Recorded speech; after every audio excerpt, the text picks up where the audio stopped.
नमस्कार। हर दिन पावन श्रृंखला में आज 28 जुलाई को हम चर्चा करेंगे त्रिपुरा के बलिदानी स्वयंसेवक के बारे में। विश्व भर में फैले राष्ट्रीय स्वयंसेवक संघ के करोड़ों स्वयंसेवकों के लिए 28 जुलाई 2001 एक काला दिन सिद्ध हुआ। इस दिन भारत सरकार ने संघ के उन 4 वरिष्ठ कार्यकर्ताओं की मृत्यु की विधिवत घोषणा कर दी, जिनका अपहरण 6 अगस्त 1999 को त्रिपुरा राज्य में कंचनपुर स्थित वनवासी कल्याण आश्रम के एक छात्रावासित चर्च प्रेरिता तकियों ने किया था। इनमें सबसे वरिष्ठ थे 68 वर्षीय श्री श्यामल कांति सेन गुप्ता। उनका जन्म ग्राम सुपातला के तहसील करीमगंज, जिला श्रीहट, वर्तमान बांग्लादेश में हुआ था।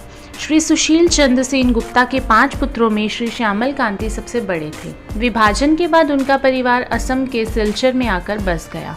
मैट्रिक की पढ़ाई करते समय सिलचर में प्रचारक श्री वसंत राव, एक अन्य कार्यकर्ता श्री कविंद्र पुरकायस्थ तथा उत्तर पूर्व विश्वविद्यालय में दर्शन शास्त्र के प्राध्यापक श्री उमारंजन चक्रवर्ती के संपर्क से वे स्वयंसेवक बने। मैट्रिक करते हुए ही उनके पिताजी का देहांत हो गया। घर की जिम्मेदारी कंधे पर आ जाने से उन्होंने नौकरी करते हुए M.Com तक की शिक्षा पूर्ण की। इसके बाद उन्होंने डिब्रूगढ़ तथा शिवसागर में जीवन बीमा निगम में नौकरी की। 1965 में वे कोलकाता आ गए।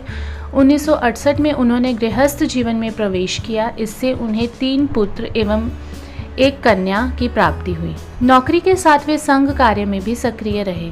1992 में नौकरी से अवकाश लेकर वे पूरा समय संघ कार्य में लगाने लगे। वरिष्ठ कार्यकर्ताओं ने उनकी योग्यता तथा अनुभव देखकर उन्हें इस क्षेत्र कार्यवाह का दायित्व दिया। दूसरे कार्यकर्ता श्री दिनेंद्र डे का जन्म 1953 में उल्टा डांगा में हुआ था। उनके पिता श्री देवेंद्र नाथ डे डाक विभाग में कर्मचारी थे। आगे चलकर यह परिवार सोनारपुर में बस गया। 1963 में यहाँ की बैकुंठ शाखा में वे स्वयंसेवक बने।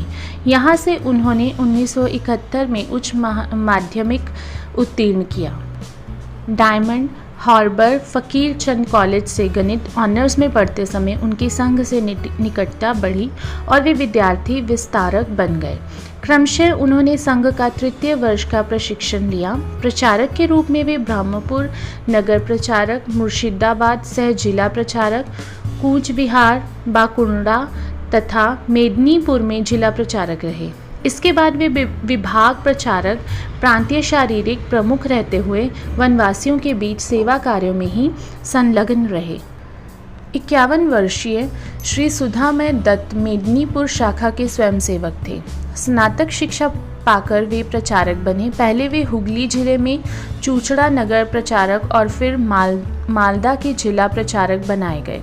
कुछ समय तक उन पर बंगाल के सेवा कार्यों की भी जिम्मेदारी रही। इसके बाद पत्रकारिता में उनकी रुचि देखकर उन्हें कोलकाता से प्रकाशित हो रहे साप्ताहिक पत्र स्वस्तिका का प्रबंधक बनाया गया।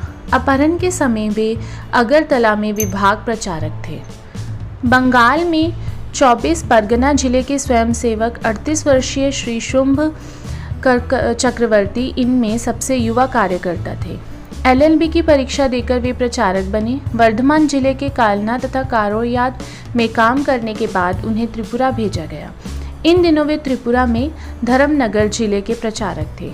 इन सबकी मृत्यु की सूचना स्वयंसेवकों के लिए तो हृदय विदारक थी ही, पर उनके परिजनों का कष्ट तो इससे कहीं अधिक था, जो आज तक भी समाप्त नहीं हुआ। चूँकि इन चारों की मृत देह नहीं मिली, अतः इनका विधिवत अंतिम संस्कार तथा मृत्यु के बाद क्रियाएं भी नहीं हो सकी। अगर आपको हमारी वीडियोस पसंद आ रही हैं तो कृपया हमारे चैनल को लाइक, शेयर और सब्सक्राइब ज़रूर करें। भारत माता की जय।